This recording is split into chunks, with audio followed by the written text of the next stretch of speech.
Boom. Hello, friends. This is M3 number 10. Take two. Man, fuck the internet and fuck the system. And fuck Tom DeLonge. He knew what we were talking about and he shut us down, but we're doing it again. We're just hopping in, dog.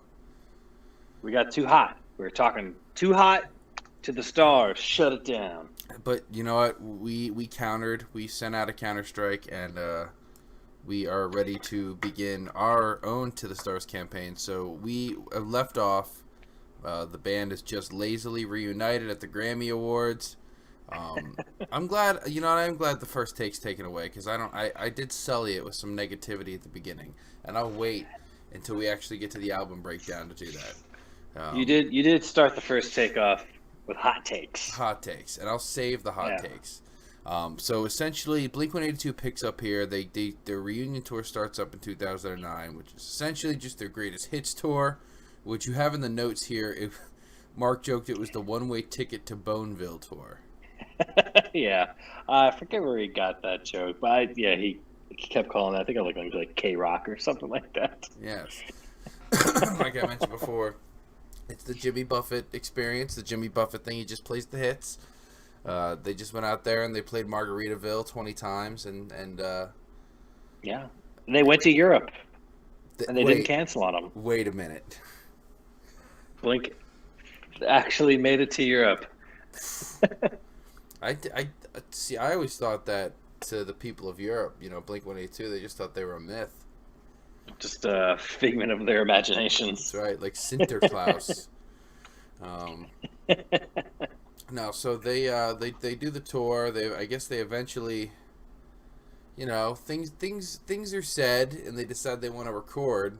But I guess they get inspired to write a new batch of songs while they were touring. That's the usual method. Yeah, usually they kind of like as they get into tour, tour life. Yes. You get into a good rhythm, but they have like a much different tour experience than us, where they also get like practice rooms and like all shit and time where they can set up and play and have a good time. Mm. So they just sit around, they start writing stuff, and yeah, they decided wanted to pop off a tour, and so they wanted to get right out of tour and start recording. Um, and but shit goes fucking awry almost immediately. Oh boy. So, so the album that they're going to record is, so like I said, they did the Greatest Hits tour. They start that in 2009. They don't even really start going to record. Let's see, yeah. All right. So they go with like a whole year of touring, and then in about 2010, they're like, all right, we'll just finish tour and we'll just pop right in the studio, and we'll start going. And this is the Neighborhoods album that'll drop in 2011. Yes. So it's basically, it'll be their first album in 8 years. A lot's changed. Tom has gone off and done Angels and Airwaves. He's been his own producer. So He's had no one to tell him no, even already, no one. I found an interview where he talked about how going off and being his own producer of his band taught him that he can't control everything, Okay. and that he has grown as a person, which I think is the most bonkers statement from Tom DeLonge out of a lot of things he says. You left to micromanage your own little world and control every tiny little thing. And he's like, no, this helped me grow.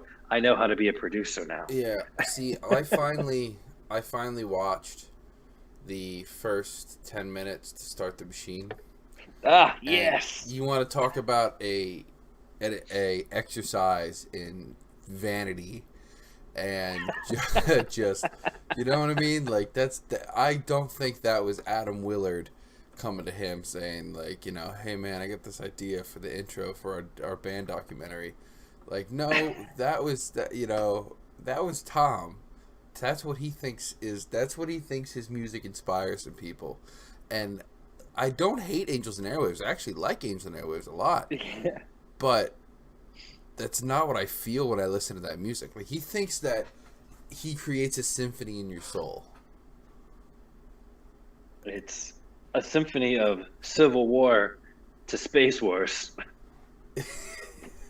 To the stars. Oh my God, I had fun episode. We'll get to there, but actually, so when we get into Tom a little later, but in 2011, when Neighborhoods is coming out, is he puts out his other movie as well, Love, and I didn't watch the whole thing beginning to end. I couldn't, but we'll get into it a little more. But just so you know where he's at right now, he's not doing just Blink. No, he's doing Space. Angels and Airwaves at the same time, and that's what's gonna help cause just the chaos that's about to ensue. They were supposed to film a movie at this time that got scrapped, right? Yeah, the Blinkymentary, the elusive Blinkymentary. Yeah, they filmed it for like years. Or is it scrapped in 2012? Yeah, so they started filming it in 2010, and they scrapped it in 2012.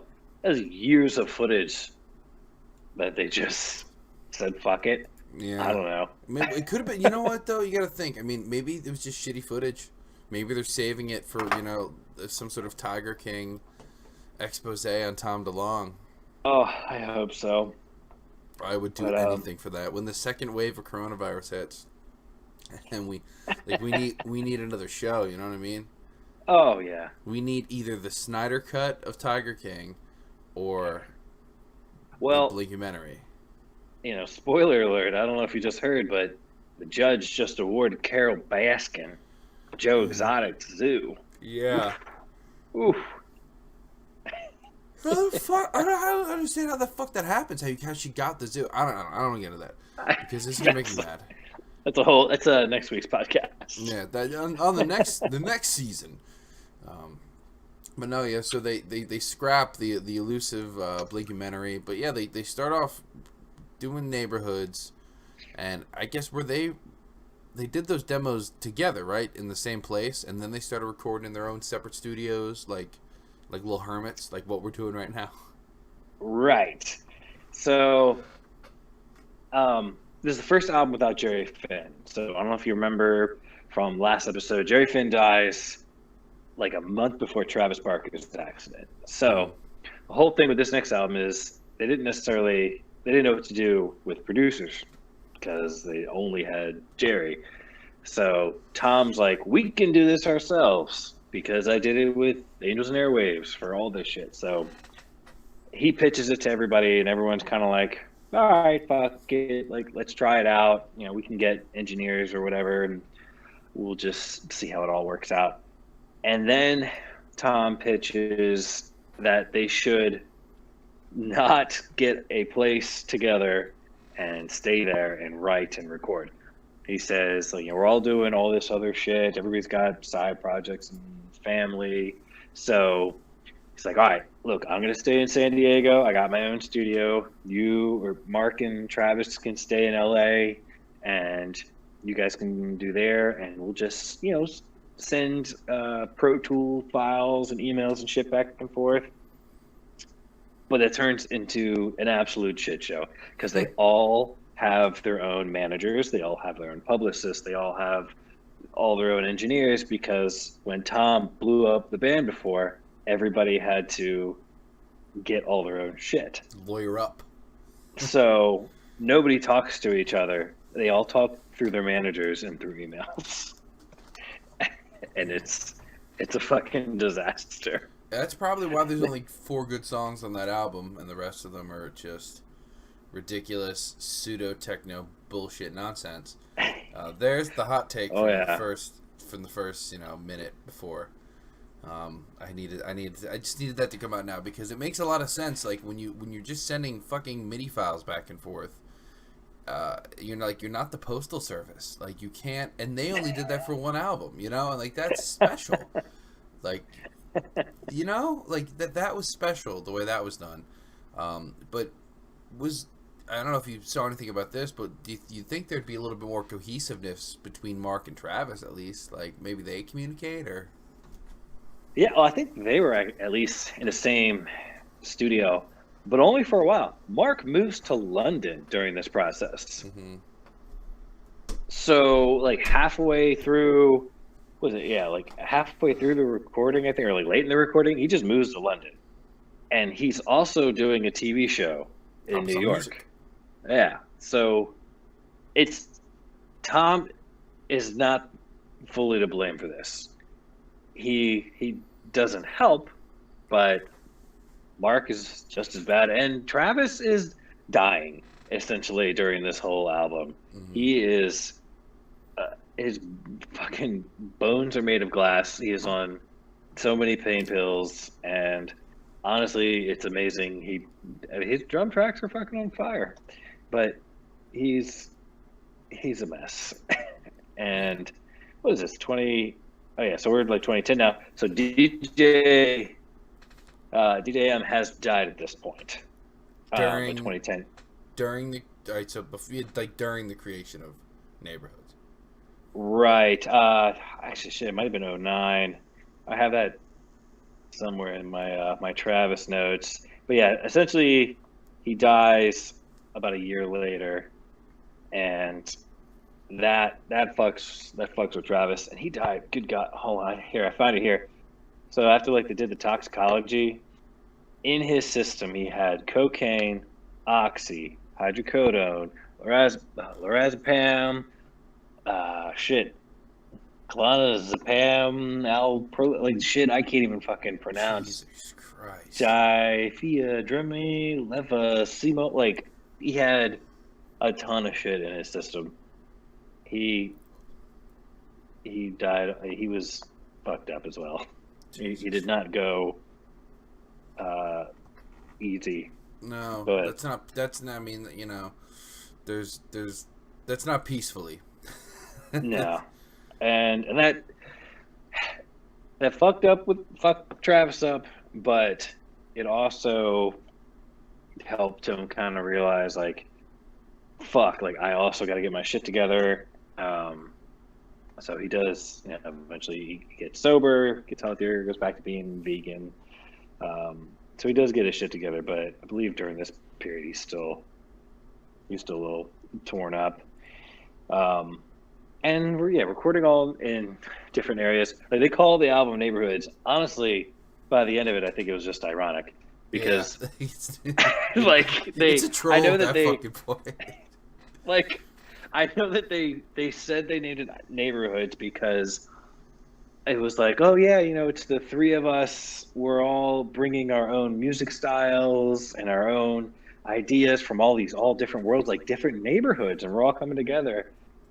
I feel like it was just a fucking dig at their own band to be this like, whole nah. album is almost a parody of Blink-182, and I hate to say it, like the more I've researched it and listened to it, and it's just like that's the energy and the vibe I keep getting from it. I mean, it's just the whole process, everything, and even the name, Neighborhoods.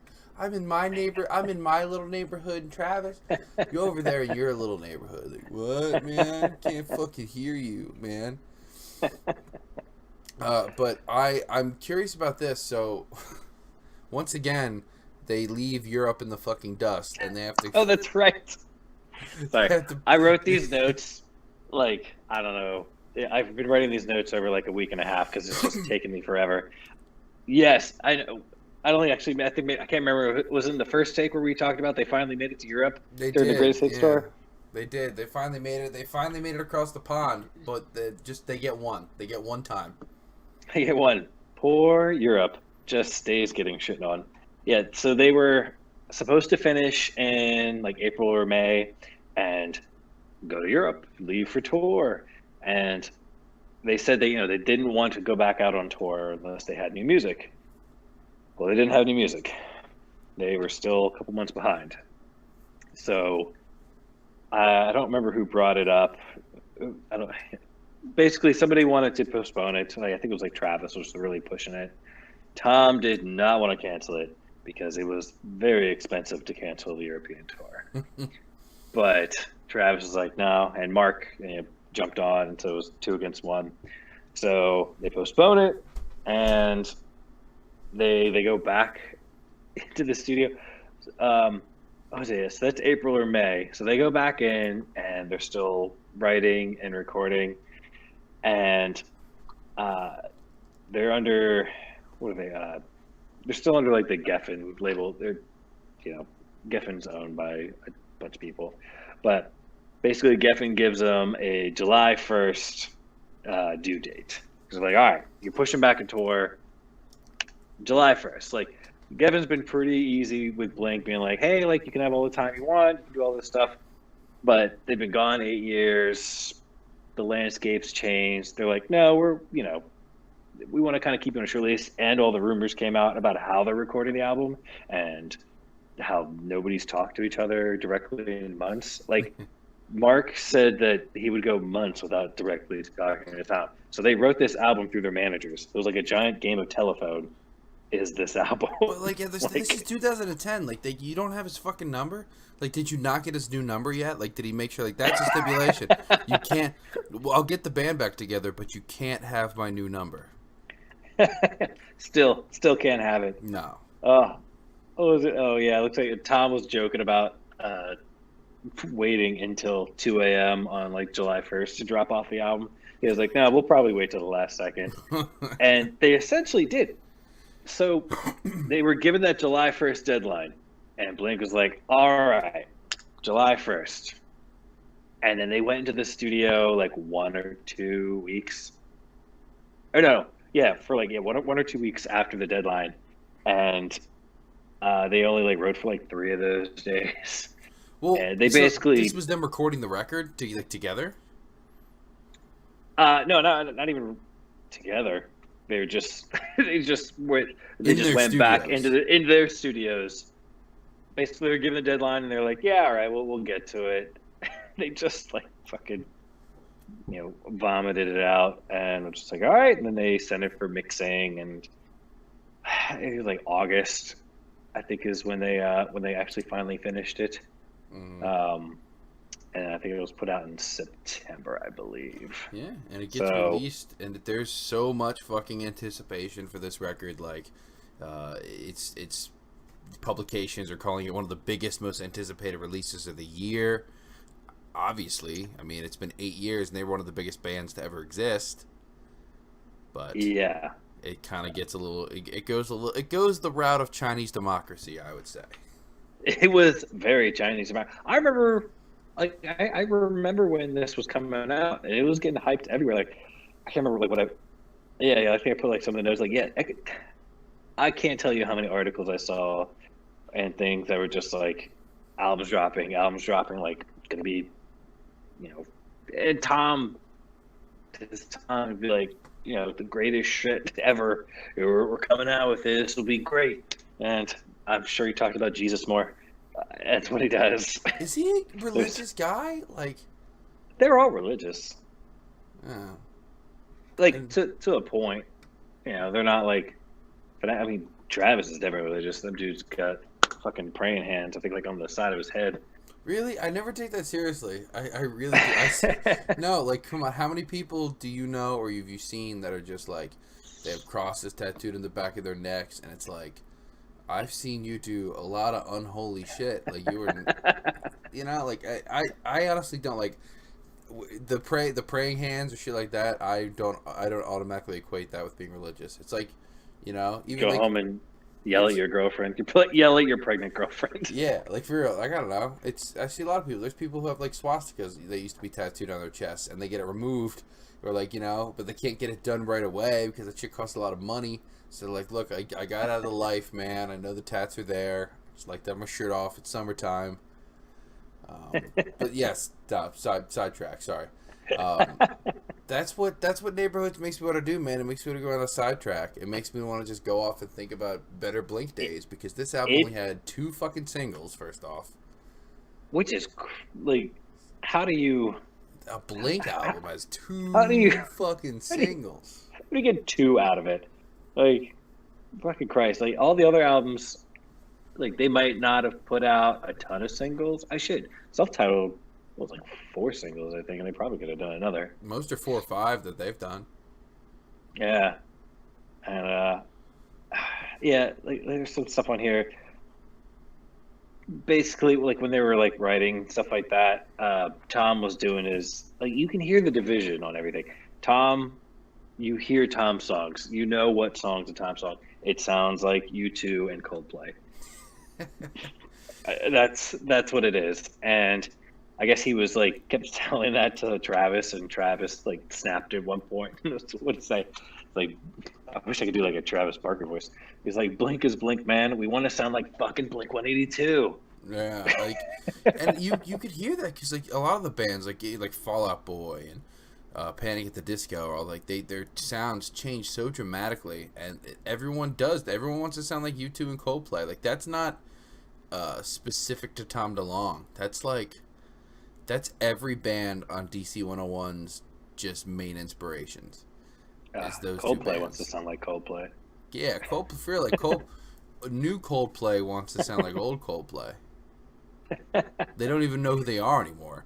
So I think that, and that's again Angels and Airwaves. He mentioned those bands a lot, and that's just like, leave your shit at home, man. This is ours. Yep. But so they released this fucking thing, gets the meh reactions. We get our grubby little hands on it. Can you remember the day you picked up Neighborhoods? Shit, when did I get it? I remember going out to a Best Buy and buying it. Like I don't buy a lot of CDs, but I went out and bought this one. I don't think I went and bought a physical one. I feel like by this point, I was probably rocking either Apple or Spotify even. I feel like at this point I wasn't even buying music individually. If I bought it, I bought it.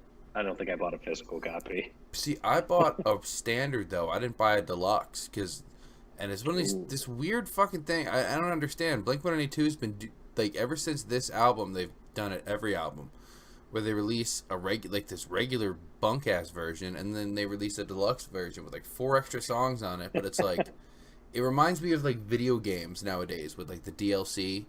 But like instead of extra content, it's like no, this is the stuff that completes the game. Like it was really confusing. Like Heart's All Gone doesn't have the intro in the regular version. For some reason, like Snake Charmer isn't on there. There's like 10 songs as compared to the 14. Yeah. I'm looking at it on Spotify. It's just the deluxe version on there. They don't have the standard bunk ass version on there, which I didn't understand. But that's the version I had at first. But thank God, because I didn't have to listen to those last 4 songs and Snake Charmer. I really can't. I struggle to find myself finding anything really positive to say about this album. Except there's like, of course, there's parts that I don't hate. Like, but that's what I end up saying to myself. Like, oh, I don't hate this. Like, yeah, I got a bunch of notes we'll go over. Like, we'll go over each song if we'd like. Yes, let's dive in. Dive in. All right. So, I try to get a fact for each song or something we can go over. Because I realized I had a ton of material on everything but their actual music. So, so album opens up with "Ghost on the Dance Floor." I actually like this song. Me too. I think it's my favorite on the record. Oh, is it? Yes. Okay. Yeah, right off the bat. It's I see this one I like. This is the U2 Coldplay sound done right. I think it fits them. Mm-hmm.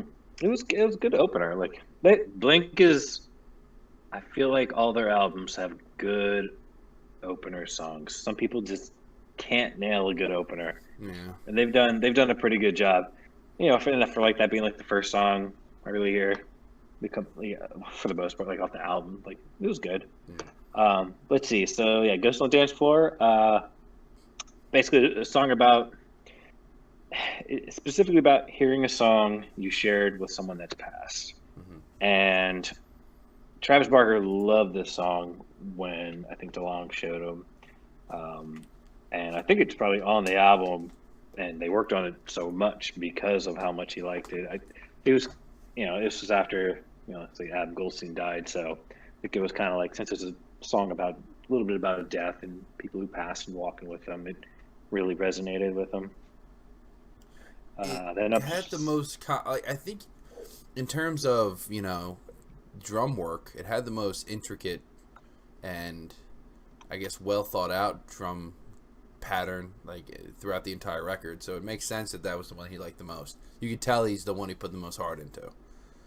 oh yeah, and then My Heart's All Gone might be the follow up drum part. Yeah, That's yeah. awesome. Well, because he But loves himself some punk rock. So yeah. oh yeah.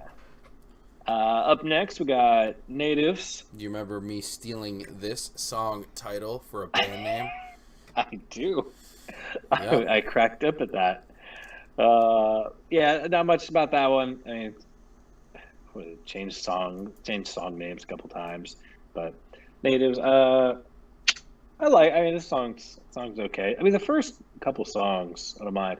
Other than this next one, Up All Night. What the fuck is this fucking song?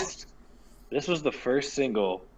This was the first song they wrote, and they tried to actually put this out before they left for tour. I can't. I couldn't. I remember I remember hearing this and just like, do you remember? When you try to convince yourself something's good. It's like when I can imagine when Star Wars fans went to go see the Phantom Menace, and they're like, they finish, and they're like, okay, all right. Oh, it wasn't good. It was bad. It was bad. It was. I can't make heads or tails of this fucking song of what it wants to be or what it's trying to be. I have gone back so many times to try and convince myself that I will like this song, and I don't. I don't like it. It was disjointed. I don't know. It was Very. I don't know what the fuck it was. It's got this heavy fucking Death March riff, and then everyone wants to talk with these. I don't even know what these synthy guitars, and it's really just. Also, Fuck, it's man. it's the beginning of this band having shitty music videos. Oh yeah, the good music videos died with Untitled, self-titled, whatever you. Oh yeah, you'd like because to what was say. it? Always was the last music video they did. And that's way to go out, man. That was a great video and probably one of my top 3 videos they made. And then from now on, you're gonna hear me say probably nothing but bad shit about all their music. They're lazy. They're not creative. To jump ahead to, goddamn, it was a California first single. Bored. Goddamn it, what the hell's it called? Whatever. Bored to death. Sorry, Bored to death. Thank caught you. me mid vape. It's okay. It's late, and I've been drinking all day. Oh, yeah. But yeah, Bored to Death. It's like you could have told me it's basically Up All Night video. It's like the same fucking thing. I don't know. It's just not creative. Yeah, the kids are here. They're out. Like the Up All Night video. It's like, yeah, we're out in the streets. The kids are here. Look at the kids. The kids. It's like, I just Blink fans. Look, most of us we're in our 20s and 30s now. Can you stop with this shit? Relate to us. You're not gonna relate. There isn't gonna be this new crop of young Blink-182 fans. Maybe there is. I guess. Maybe not with here. Not with neighborhoods. Again, skip ahead with California and 9. Yeah, they're actually getting some of that, New pop fan crop. base. But not with neighborhoods. This experimental fucking Lou Reed-esque bullshit. I got this was the. I will give them credit. The lyrics on this album at least aren't pandering to childhood. Yeah. They're dark. Mark is dark. He came out and said that he struggled to write anything happy. So it's all a lot darker shit. And then you got Tom. Oh, shit, what was it? Here, we'll go in order real quick. So After Midnight is the next song, and that's the one that we covered. I can accept that song. I can. It was fun to play. Fun to play, and the Travis beat. That was what the song was called originally. But yeah, that one's a good one. What was that? That music video was it was them in a hangar. Dude, guaranteed that was a Tom move. It's like, guys, we need to be in a hangar so I can do like the Jesus pose with lights behind me. Did he do? And Did he hit a Jesus pose? I can't remember. I don't think he did, but He but loves Christ on his Christ on the cross. he wanted to. And then it was and it was just like two kids, kid drunk and trying to get home. Again, The it's kids. just after you can't do all the small things. What's my age again? Adam's song, and then even like feeling this was kind of feeling this. Up All Night is just a rehash of feeling this. That video, that was just at least with feeling this, it was like the first one they did, where it was like, all right, a prison of children break out and have a party and go wild. At least that was, you get one. You can't just keep doing it. No, they just keep beating it. But you know what? I say that, but it's like, be careful what you wish for, because then they do try something new, and that brings us to the next song. And I've already let it fucking know that I hate this song, Snake Charmer. This is the worst Blink-182 song ever, See, ever. and here's our first divisive point. I like this song. Ooh. I like. Oh. Now, I am not religious at all. I like religious songs. It makes no sense, but I love like the stories and like talking about Adam and Eve. I don't know why I like this song. This is probably one of my favorite songs on the album, and that's hilarious that you despise this one. See, let me real quick. Cause like because the meat of this album I think is shit, because I think you may have there's Snake Charmer. I think you missed one that was the next song that was on here was fucking Wishing Well. Oh yeah, no, you have that on here. Oh, it's there. Holy It's there. Christ! Whoa, dude, those two songs again. Like I truly believe those two are the worst two Blink-182 songs ever composed, written, and put together. Heart's All Gone, which is sandwiched in the middle of them, is dope. Is great. Heart's All Gone is an awesome song. That is a Mark song to the max. It's every album Mark writes his fucking 4-chord punk to the max song, and Heart's All Gone was that. It was good. And this is probably this may be the most Blink-182 song on the whole record. Heart's All Gone? Yeah, like compared to the rest. I mean, everything here is such a fucking departure that this one is the only thing that reminds me anything of anything they've done previously. Oh yeah. Oh, what we got? Just look at notes. I'm trying to remember which one. So there's a song coming up. So all right, so we got Wishing Well, which is your second favorite song. That's a Kaleidoscope. All right, the song after that is Kaleidoscope. Another bullshit ass song. Yeah, I know I listened to this album like 30 times last week, and like it's when I'm hearing the titles, I'm having to actually think about how they sound, because that's how much of a this album was. Yeah. Well, you know what the thing is? This is another example of it being so like ridiculously just disjointed, because here, like the riff at the beginning of Kaleidoscope, the bam bam bam bam bam, that's really neat. I really like that. Like legit, I love that. But then nothing matches it. The chorus doesn't match it. It's like nothing makes sense. Every song has to have these shifts. Like we're gonna go to here.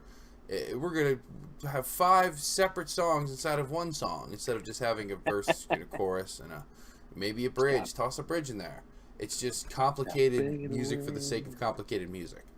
Kaleidoscope is a glaring example of that. The whole album is overcomplicated. There's a lot of good ideas. It's great. The Untitled album, every song on that album is crazy complicated as well, but it just flowed better. Yeah. There's no flow. There's no flow. And that's the thing. If you listen to God, and you know what, like if you're listening to Blink-182's discography in order, right? You finished the last song of self-titled. You're like, man, what an experience! That flowed all together. And then you get presented with this just disjointed. Nothing flows into each other. It's a mess. It's a real clusterfuck. But let's continue down the line. We have to get through. We'll get through these songs, and then we'll get through. We'll head towards the Dogs era. There we go. Next song is MH418-2012, which just stands for Mark Hoppus, April 18th, 2011. I guess that was the name on the file that he sent to Tom, and Tom thought it was cool. He said it sounded like a virus, so he was like, "Nah, you should keep that name," because I guess it was supposed to be called "Hold On," but because that's the whole lyrics of the chorus. Hold on. Worst is yet to come. Oh yeah, that's what it is. This is the weird one that, like, for some reason, like, when people use, like, here, helicopter, you don't use helicopter in lyrics a lot, but they use the word helicopter in the chorus. Living in the shadow of a helicopter. And for some reason, that always sounds so kiddie to me. Like, we're singing a song about a helicopter. Like, I can hear my son or my daughter, like, watching an episode of whatever the shit they watch on TV, you know? And, like, there's Mark Hoppus on Yo Gabba Gabba singing about helicopters. And what was it? Yeah, I mean, the song is about war-torn countries and, like, impoverished areas and helicopters circling them. It's a 180 from where I was. It's just like Mark, what the fuck do you know about any of that? Mm-hmm. Oh, okay. This is the one I was trying to think about. So, Tom essentially didn't do anything in this song. So Mark recorded the guitars, he recorded the bass and the vocals. That's the song I was trying to figure out. I was like, I knew he did one song where, like, he sent it to Tom, and Tom was like, "Man, you got this. All right, you're good." That's hilarious. That's like Tom's checked out. He's like, "Yeah, cool. That's one last song. I don't want to work on your bullshit. That doesn't sound a lot like Coldplay to me. I'm gonna stick to my shit, what I know." Yeah. Notice you talk about helicopters. More about spaceships. Yeah, but, like, this record just really it's not that good in the first place, but it just drags to a finish. If you're listening, just drags. Dude, to a finish. these last 3 songs on, I see shit. Now I'm trying to remember, like, what the regular album looked like, but at least on the deluxe album, we got "Love Is Dangerous," "Fighting the Gravity," and "Even If She Falls." Oh. What a fucking just terrible. If they put the 3 of those songs out on an EP, even if those are the first bits of music they'd put out in the last 8 years, I would never listen to them again. I would just walk away. Man, this is, we've spent 3 episodes. Really, like, I've gained a new appreciation for Blink. It's been really nice. And truly, I'm identifying my attitude and behavior. I can't stand behind this. I can't. It's just, how do you come out with this after 8 years, man? Following up one of the greatest rock and roll records ever made. And "Fighting the Gravity," there's a bunch of people I found that like that song. It's fine. People liked it because it was, a little bit. Shit, I'm trying to remember. Like, it reminded me of a song off of Plus 44 album, but it was like Mark ran a drum machine through his bass amp, and then cranked the volume, and it just shook the building, and, like, a light fixture, I think, almost fell. So they mic'd the room, and they mic'd the fixture because it made, like, rattling noises, and that's what you hear at the beginning of the song. But I don't know. I could give a shit about those last couple of songs. Basically, give a shit about all of it, about the whole thing. Right. We've reached the end of the album now, and I feel, again, we just shit on the whole album. I don't know if this is, like, us approaching our 4th hour of talking about Blink-182, but it's just not good. It's not a fun time. It was just a disappointing period to even research. I even might looking into this for myself. I'm like, man, this really feels like guys just over the hill trying to recapture something that is just gone. It's just not coming back. you, you know what the best part of this episode is going to be? Hmm. Is people who have actually seen the other ones, and and they're going to be like, "Oh, this one's got a bit of a twist." Yeah. They come out, it's like, "Oh, they seem pretty positive on all the other ones, especially the last one." I'm just like, "Oh, the greatest album ever!" Blah blah. And surprise, it's garbage. Are you ready for me? Five, motherfucker. I hope you're ready for the next. Yeah, what? We're like an hour in maybe on this one. We got another one and a whole nother episode. Get ready for me shitting on my favorite band for 4 hours straight. Yeah, this really is what it's become. But it's also we took 4 weeks off in between our parts. We got to make sure not to do that for the last one because a lot of shit happened in the world too, and it's also just it's hard to be peppy because I was gonna be a lot nicer on this album. I feel, and now it's just I'm not in the mood. I have no patience for even if she falls again. When the night will be like, get that bullshit out of here, Tom DeLonge. Yeah, I think I texted you the other day, and I was like, I'm doing research. I was like, I have to stop. Just sad and angry. Like, I can't even read about this shit anymore. And they did a couple of things though. Like they finish up. Again, these are just kind of small notes. They went out and they did the Honda Civic tour with My Chemical Romance, which you went to that, and you said My Chemical Romance sucked. Yeah, and that was their last tour. So that made sense. They stopped touring after that until this year. Recently, yeah. Yeah. They did a 20th anniversary tour, and they had what was it? I remember Brooks Walkerman came in and had to fill in for Travis Barker on some of the shows in Australia, right? Yeah, Travis. Oh, actually, that started a fight. I had that a little farther down, but we're there. So, yeah. So basically, he told Mark, and he told Mark like he's not flying anywhere. And when they go to Europe, he takes a boat, and he just either drives on his bus, which is ballin' as shit, or he takes like a cruise liner. But I guess I don't know, I don't know why he didn't just take a ship to Australia. Maybe I don't know if it's too far. Maybe nobody goes there. Yeah. I don't know what the process is. Australia is fairly desolate. Besides, like places on the coast, like people do forget about that. Australia is big as shit, and not a lot of people live there.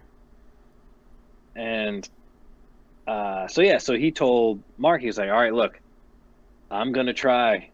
I am gonna try my hardest to get on that goddamn plane and fly there." He's like, "But I don't know."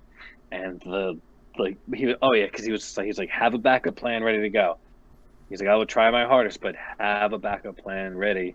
And yeah, it was getting Bad Religion's drummer. And the day came, and he called, and he was like, all right, I can't do it. And so they go to Australia. They start playing. For whatever goddamn stupid reason, the promoter on the tour and Travis get into a huge Twitter fight. And they start fucking with each other, and the promoter's pissed because he's saying like Travis did it on purpose and fucked him. And oh, totally, yeah. They didn't, and he's pissed. He's like, I booked the three of you, and I have fucking Bad Religion's drummer. It's like, what the fuck? But like, I watched those shows online somewhere, and they're good shows. Brooks Walkerman's a great drummer. Like, if you're gonna find someone to fill in for Travis Barker. And it was cool because they were doing like little acoustic sets like in the middle of it too. Nice. So it was actually pretty cool to see. And yeah, so he starts the fight, and it starts a whole shit fit where Tom loses his shit and starts talking to Mark about kicking Travis out, and he's flying off the handle, and Mark calls like the managers and it's like, hey, like Tom's trying to figure out a way to kick Travis out, and he's probably just pissed and blowing off steam, but like just so you know, like have a heads up. Some time went by, I think like a week went by or whatever. And Tom called Mark and was like, "Hey, forget what I fucking said. Like I was just pissed. I just, it's just a shitty situation." You can't do that though. Like you can't. Like it's a shitty situation, but you have some fucking empathy. They shouldn't have even pushed him to go on the tour in the first place.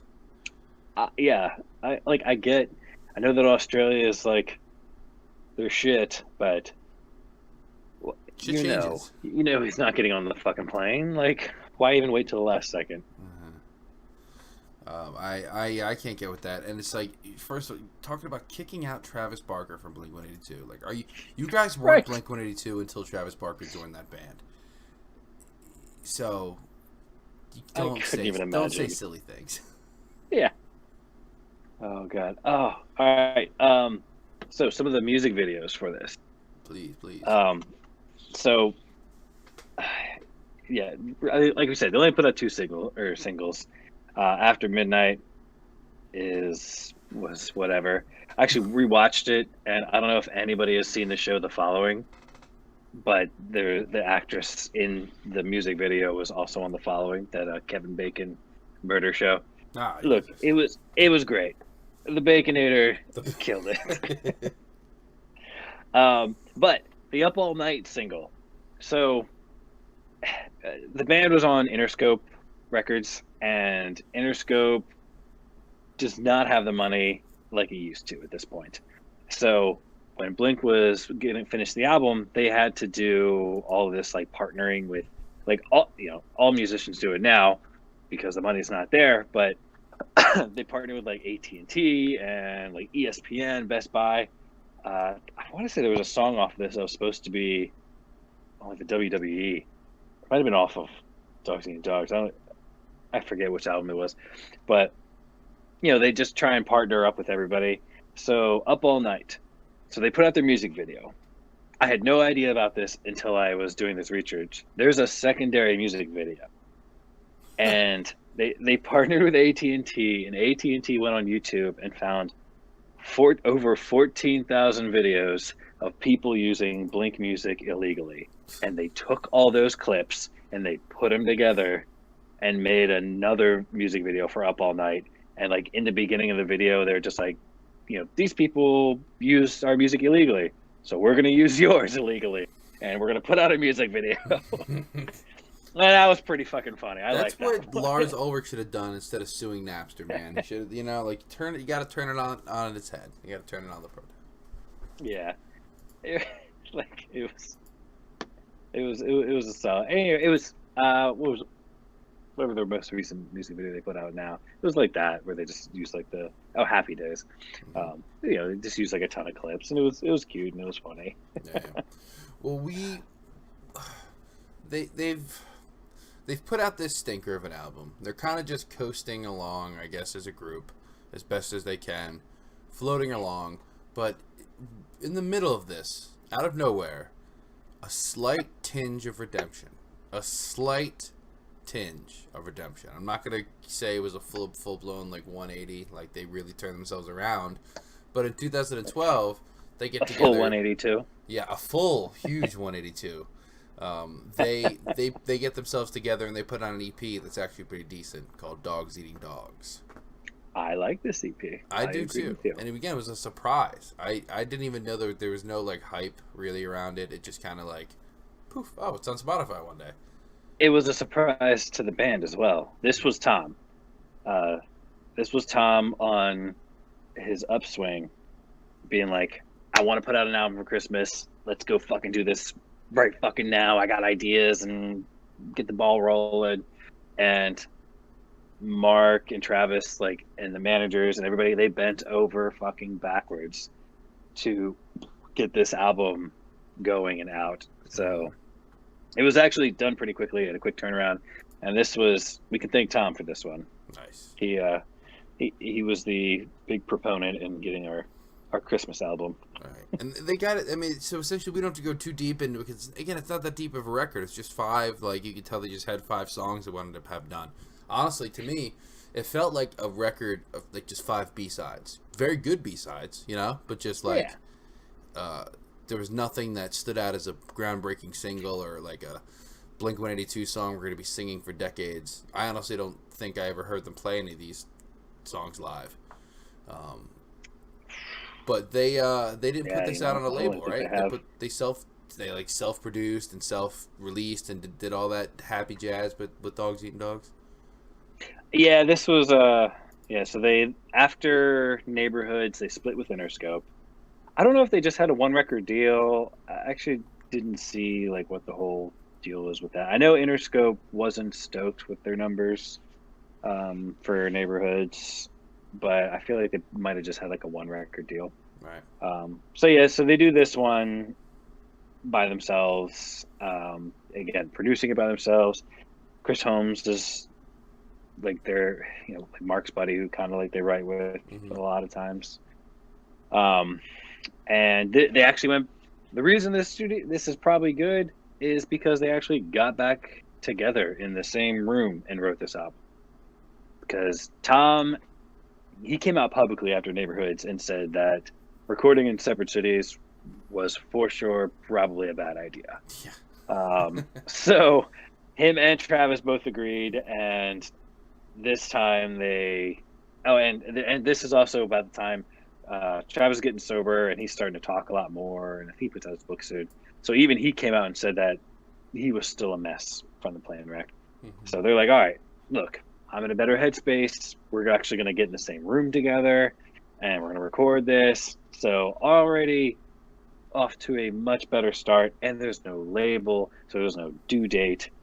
It's already just a much better setup. It wasn't like, yes, they kind of, Tom pushed for this and wanted to get it, but they all wanted to do it. So yeah, it was an agreed upon project. Like, I'm sure it was just his idea, but when it was broached, yeah, the boys went for it. And let's see. Yeah, I don't have too many notes here. So just start touch off on with things that we liked about it. Like it was just, like I said, a record full of B-sides, fun little ditties. Yep. Again, when I was young, this song, a great intro song. They got good intro songs to their albums. You know? I think it's very important.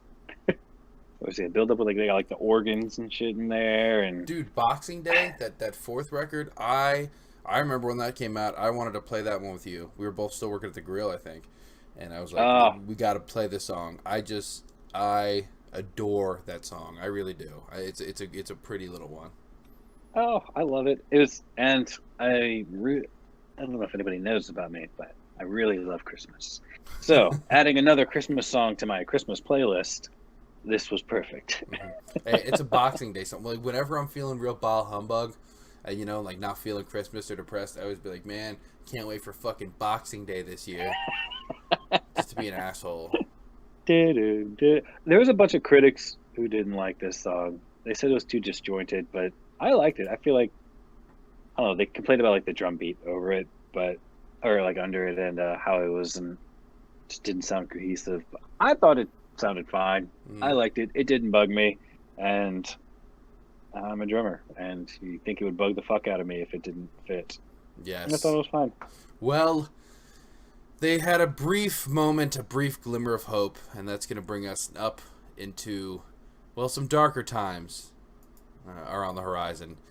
But before we get there, a message from our sponsor, i.e. I have to use the restroom, so I'm going to take a quick commercial break, okay? And we're going to be right back with you. All right, we're back from our pertinent commercial break. Thank you to our fine sponsors. Steak and Shake. Steak and Shake. The burger that you need when you really need a burger. Steak and Shake. NBC's new hit show, Star Doctor, Doctor to the Stars, starring Danny Fortune. Also, we would like to mention really quick some more great primetime programming. The fourth season of This Is Us. This Is Us, a show that also we are surprised we've kept going plot-wise for 4 seasons. This Is Us. All right. A very, very, very, happy shout-out to our sponsors. So, Blink-182, is, it's heading towards another disaster. And it's only 4 years after they've gotten themselves back together. Shit's already kind of getting wonky. People are talking shit. Apparently, Tom DeLonge, didn't he quit at one point? Like, he pulled a Ringo Starr, except it wasn't for 2 weeks. He quit for a day. For like a day.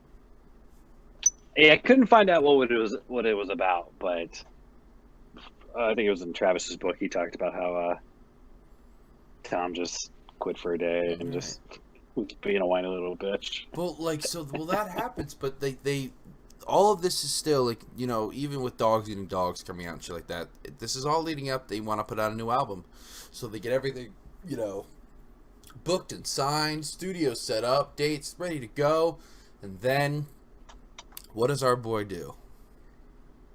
Tom DeLonge is gonna DeLonge. That man loves just like setting fire into everything in the worst possible way. You think he would have learned anything from the last time this went down? No, he didn't learn a fucking thing from the first breakup. He took what happened in the first breakup and said, "I can improve upon this. I can do this do better. I could do it even worse." Yeah. So yeah, like I said, and they went and got a record label. So that's the crazy part. Tom and his managers were like, "We need a record label to go back into the studio and do another record." He's like, "I'm not going into the studio. I'm not spending my own money to go do another record. Like, get us a label and have them front the bill for the record." So Mark and Travis and all the other managers, they spend all this time. They go out, they get a label. They get everything Tom asked for. And then like I said, it was like a day before they're supposed to like sign all the contracts and go into the studio. Tom's manager just sends an email and is just like, "Tom's out. He is indefinitely leaving the band." I quit. And oh god, it's a band promise. Damn, I can't find my notes for exactly what he sent, but it was essentially just like he wants nothing to do with anything Blink right now. He's going to go focus on other things. And that's Tom, again, does not call, doesn't say it, just his manager. And that's it. And like, what a shit friend fucking move. And it's hilarious because I watched a bunch of interviews during the Neighborhood years where they talked about the first breakup and how it was handled and how, oh man, there was, I wish I could remember some of the shit they were saying back and forth. Like they had already like, you know, addressed it like, "Oh yeah, I didn't handle it great. Like we're over that. Like it's dumb. Like we've been friends for fucking ever. Like why did I do that?" Right? You know. But I guess Mark and Travis had already kind of suspected this anyways, since they were going so long in between putting out any music or doing tours, and they just couldn't get Tom to lock in anything. So Mark gave an interview later, and he was essentially just like, honestly, just relieved. He's like that he just finally said it out loud. Because and like Travis was saying that like Tom, when they were even on tour, like he was kind of an introvert until the money started rolling in, and then he'd kind of spruce up and get into it. So Mark and Travis both kind of thought, you know, looking back at it, that the reunion was essentially pretty suspect. Mm-hmm. And it's like, not saying necessarily that like, no, you know, Tom only did it for the money. Tom needed money, as we will find out later, but you know, I don't think Tom did it for just the money. I'm sure he was like, you know what, like, I don't want to go talk to my friend. Like, he almost died. Like, this is done. Let's get back together. But Tom, at this point, Tom doesn't stop doing other side projects. He's still full-blown Tom world. He's doing a ton of shit, which we'll get into. I'm not even going to start getting into it. But just so everybody knows, like, Tom is still doing so much shit on the side at this point. And so Part 5 has a lot of Tom, like, his... When Skiba joins, Tom DeLonge is not silent. He doesn't shut up. He doesn't stop. He... Whew, no. Oh, all right. So I put... Well, so the first breakup with Blink, Tom rambled for a while. He just did a bunch of crazy-ass interviews and did shit. He took a little bit of a break. Started doing a bunch of crazy-ass interviews. Mark and Travis said nothing. They did nothing. They said nothing. They literally said nothing until they put out a Plus 44 album. Mm. This time they were like, nah, fuck that. And they came out the gates like a week later with a Rolling Stone interview. That is awesome. And it's a little long, but it's great. We can read it or we can summarize it. Well, there's some good parts in here. Bits and pieces in here, and I've been thumbing through it. that we can kind of like we can get the best parts, but pretty much it was like, what was it like the reaction to the Tom statement that he did? Like, first of all, we didn't cover this. So when Tom quit the band, like they put out that article saying that, or like whatever that statement, Blink pretty much said, "Hey, Tom DeLonge's left the band." Tom DeLonge went on his own Instagram and said, "I didn't quit the band," and he questioned the legitimacy of the source. What a fucking crazy person! Like he was doing fake news before Trump was. Oh my god! Just he straight up pulled a fake news. And so this all stemmed from also the studio, but they also had a show coming up, the music show that Travis works in, and Tom said he would play it, and then he'd quit, and they were just like, "Shit, we still got 3 fucking shows. Like, you can't do 3 shows that you already said you would do. Like, what are 3 shows? It's take 3 days. We don't have to practice. Like, just show up." Yeah, and then all the managers from the emails and shit. All right. So here's Travis's reaction to Tom's statement that he didn't quit the band. So Travis says, "I think he's just bummed because Mark and I were finally honest. We always covered up for him before. It was always, no, we're going to record an album. Then Tom refuses to get into the studio without a record deal. So everyone does a hell amounts of work to get a record deal. Now Tom isn't even part of Blink-182. And it's hard to cover for somebody who's so disrespectful and ungrateful. So you don't even have the balls to call your bandmates and tell them you're not going to go record or do anything Blink related. You have to have your manager do it. Everyone should know what the story is with him, and he's been like years with this. When we got back together after my plane crash, we only got back together, I don't know, maybe because I almost died. But he didn't even listen to the mixes or the masterings from that record. He didn't even care about it. Why Blink even got back together in the first place is questionable. Like, holy shit. Like, this is the beginning of the interview. Well, yeah, you know what? This is almost like, it's like maybe that weird experience, that shared loss that'll bring you together with an ex, and you think one night of passion, well, hey, let's give this another shot. And then you remember why you split up in the first place. It manifests itself again.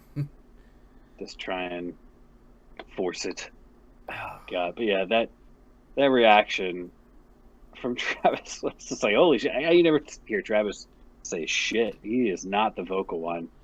And read that next statement though, because like they asked him in that same interview. So like they asked, was it odd seeing a conflicting view of the statement you released? Read that part, because I love Barker's response there. Okay. All right. So Travis says, it's just funny to me. I think that he's in shock that he's finally been exposed. The truth is out. I just don't think he knows how to deal with it. So he says, I didn't quit the band. I'm booking Blink shows as we speak. It's like, dude, you are not the booking agent. We all know that's a lie. You don't want to twist a grown man's arm to do anything he doesn't want to do, but step up to the plate and, say, I don't want to play with those guys. I've been saying I'm going to record for the last 2-3 years, and I'll just do Blink shows when I need money. Like, fuck off. And calling him, like, this is what he's calling him out for, like, he's like, oh, you're just here for the fucking money, and, yeah, like, I mean, he's not wrong. No. Like, Tom fucked up. Now, I want to know, so at this point now, so our saga and our part 4 here, Travis and Mark are done. They're sort of done now, I think, until episode 5, in terms of, their contributions to the story. In terms of, like, well, but except besides the next part when they have to go, I guess some of the shows already had booked, they had to find a replacement. And they find Matt Skiba from Alkaline Trio, Skiba 182, a man who I will say single-handedly saved Blink-182. Yes. And like, we'll get to the albums, and I have all my mixed reviews, but I don't hate Matt Skiba. Like, I liked him in Alkaline Trio. I think he's a good writer. Mm-hmm. He is. You have to take him as a completely separate entity from Tom.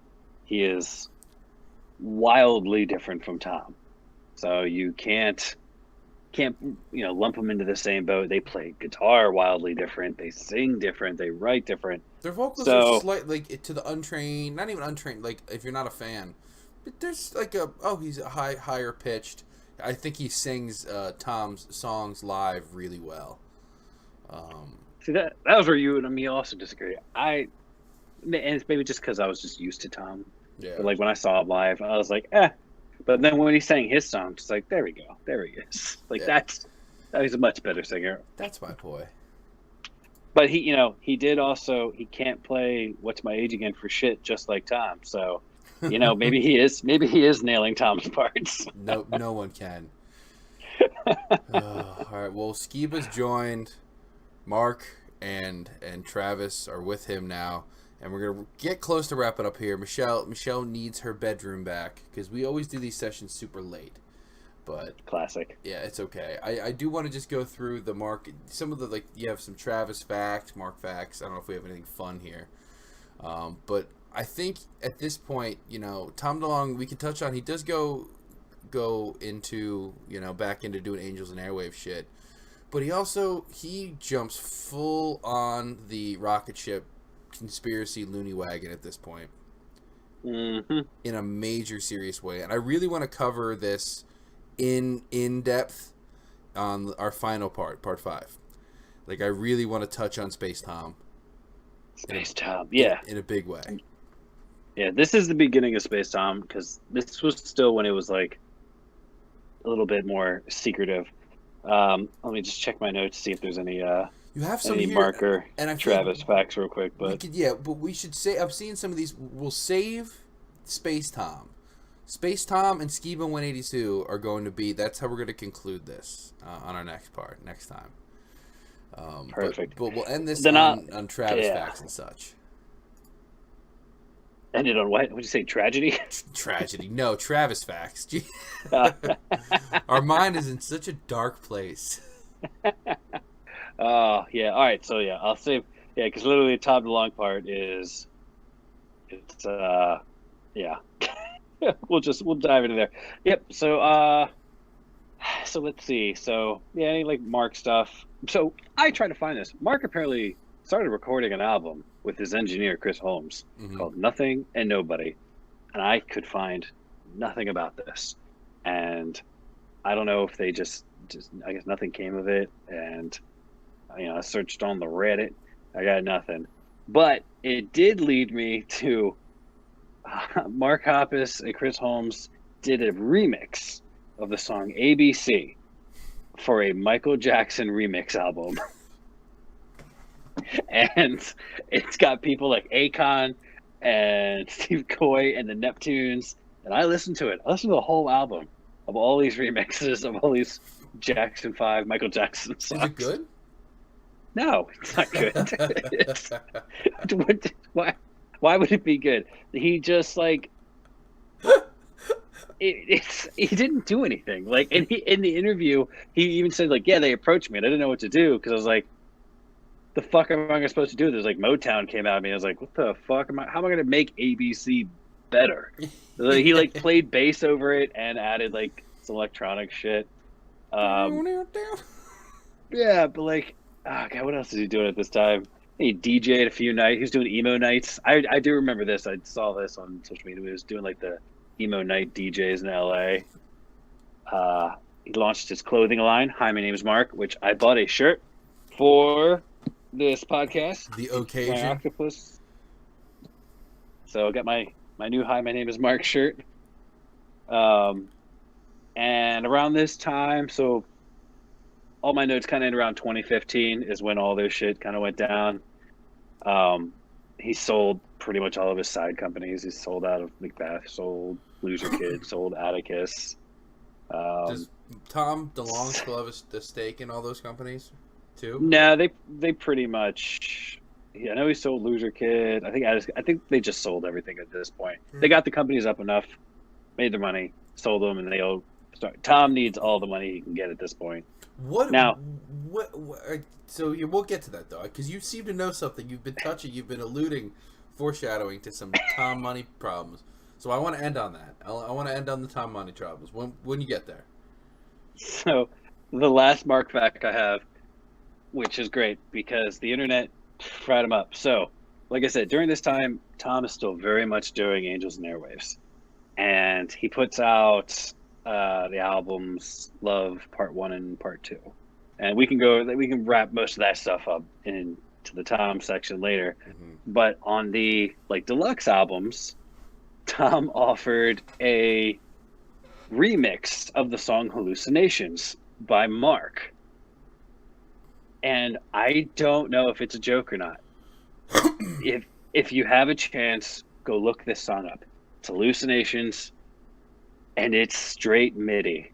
It's it sounds like a MIDI.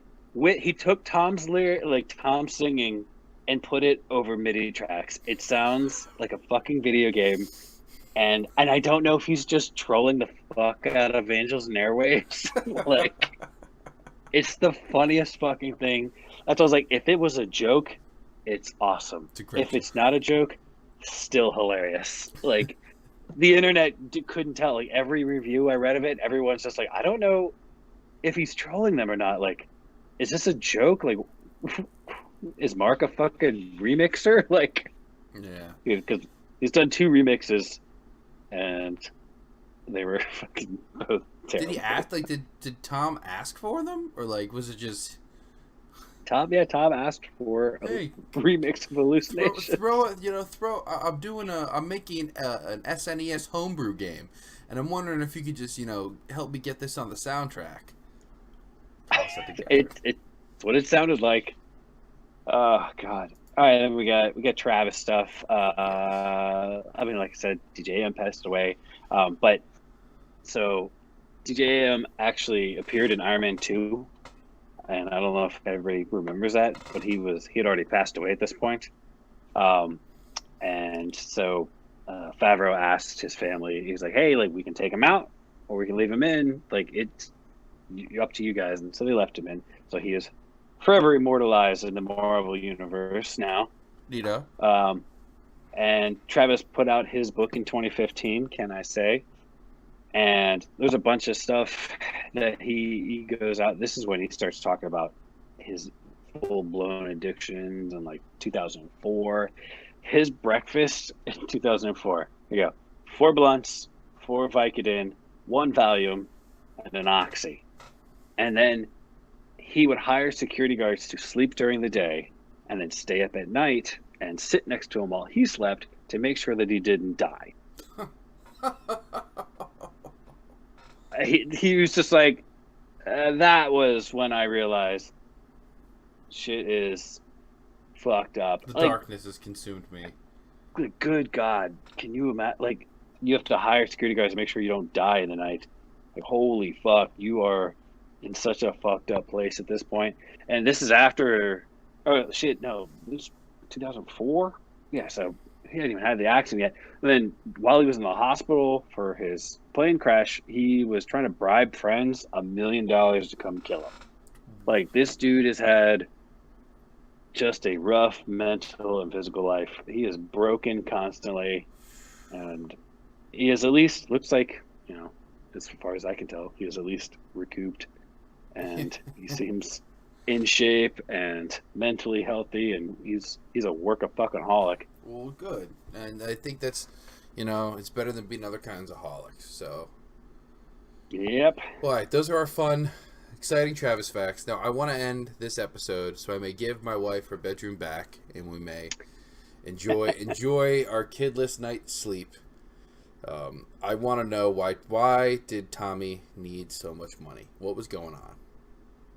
All right, I am going to give a very brief, almost interlude of what we can get more into on the Part next 5. episode Yes. of why Tom needs so much fucking money at this point. So, the year 2015, Tom DeLonge, he must be bipolar. This dude goes on the fucking upswing of the century. In 2015 alone, this dude, God, okay, all right. So he starts a website called Strange Times. He starts the company To the Stars. He puts out, like 3 novels with accompanying EPs. He puts out the To the Stars demos, odds and ends album. He puts out the Of Nightmares EP. What else does he do? This dude fucking puts in work, all the while shit talking Blink 182. In 2014 is when he did the movie, but he needed money for that. He does a movie in 2014, does a movie in 2011, 3-part comic series. Let's see. The interviews.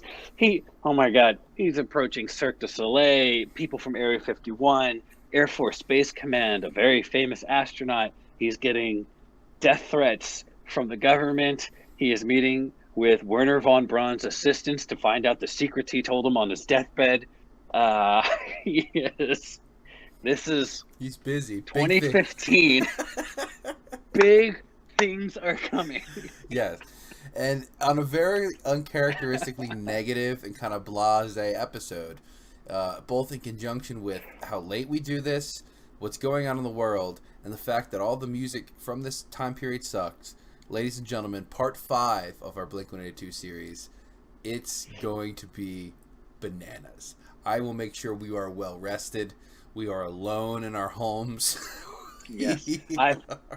If anybody can tell, I had to move to my garage so that I wouldn't get yelled at for yelling about Blink-182 at like midnight. I don't even know what time. Yeah. Oh, it's midnight. Yes. There we go. So we're gonna hit that next.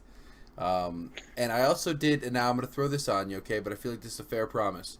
We will have decided what we're gonna do for season 2 by the end. We'll let you know at the end at the next part 5. We'll let you know where we're going next. We'll take a breather before we go there, but we'll let you know where we're gonna go. Big things are coming. Big things are coming. I honestly, that's all I gotta say. I feel like I cleansed myself of the demon that is the Neighborhoods era of Blink-182. We're gonna touch on Ski 182. We're gonna talk about it, but it's not as exciting as To the Stars, and it's and the Joe Rogan appearance from Tom DeLonge warrants 20-30 minutes of discussion on its own. I gotta rewatch it. I know I watched it when it came out, and I gotta go back and rewatch it again. I mean, so like I said, 2015 he starts To the Stars. That's not even To the Stars Academy. That's what the Joe Rogan thing is about. He starts another company called the same thing and then sells stock in it, and it's a whole thing. It's very Tiger King, very Joe Exotic, yeah. Tom Exotic. He's at it again. Well, that's part 4 of our Blink-182 deep dive, and this is M3 on the Kilgo 92 channel. I'm Alex Walski. This is To the Stars Investor number 42069, Tyler Cetera, and we will see you next time. Big things, people. Big things. Aliens.